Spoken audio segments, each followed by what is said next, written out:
Okay, so here's some of the stuff I pretty much finished. A lot of the painting and some of the stereo components that I purchased. Dash came out really nice. I'm really psyched on that. Originally it was like that really strange baby blue kind of color, so it's all matching the door panels now. So that came out really well. Also, I painted these little armrest things, and I went like a little darker on the blue with those, just to kind of give it a little bit of a contrast. I don't know if I'm gonna like it, but I just wanted to kind of mix it up instead of everything just the exact same color. Because I'm really going kind of stock interior on this. I'm not going full custom. But, you know, that might change also as well. So, let me see. Got the glove box done. And here's one of the speakers that I purchased.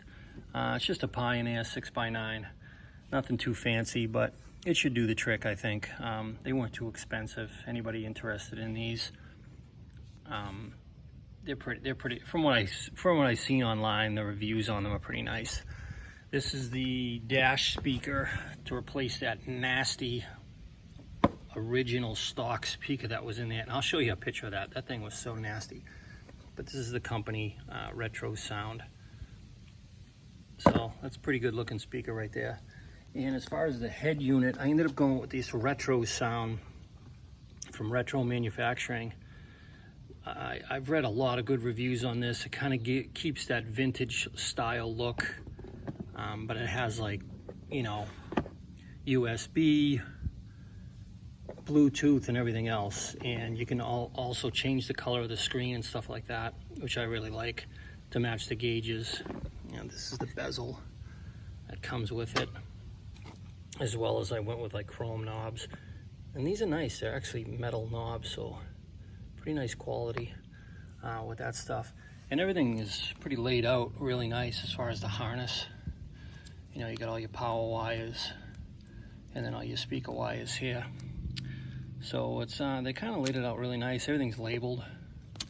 And then you got some stuff over here for if you want to run an amp. I'm not going to run an amp. Also, like headphone jacks. I'm not going to do that.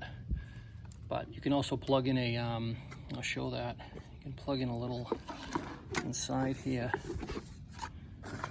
There's a little microphone, which is kind of cool. So I'll probably mount that as well. So that's about it with the radio. What else? I can show you, oh yeah, right here. These are the corner speaker cabs. I painted those up. Those are pretty nice. I bought those from Brothers Truck. Not too expensive, so that'll be for the 6x9s in the back. This truck never came with any speakers in the rear. Hell, any speakers in the doors, nor in the bottom of the footwell areas. It literally only had one speaker, which was in the dashboard, which is kind of crazy, but hey, 1979, you know? So take a look over here. I got one of the speakers mounted. I can show you what that looks like, all painted and mounted. So that's kind of what they're gonna look like over there. So it's pretty clean, pretty nice. I mean, it's gonna be getting hidden by the seat, but it's just gonna be nice to have speakers back there, as far as I'm concerned. So also I finished up the dash, did some paint work to it, make sure it's all cleaned. There wasn't many scratches. I think I showed it in a previous video. There's a few, but I kind of cleaned all those up. Let me show you real quick. I'm not gonna make this too long of a video. I'll show you, let me show you the original radio this thing came with. Look at this, I don't think it came with, but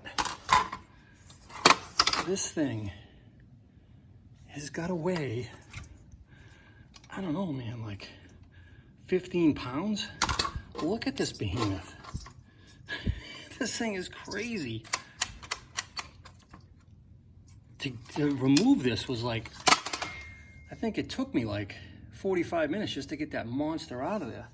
And here's the original speaker. I'll show you. Look at this thing, how beat it is. It's just absolutely destroyed.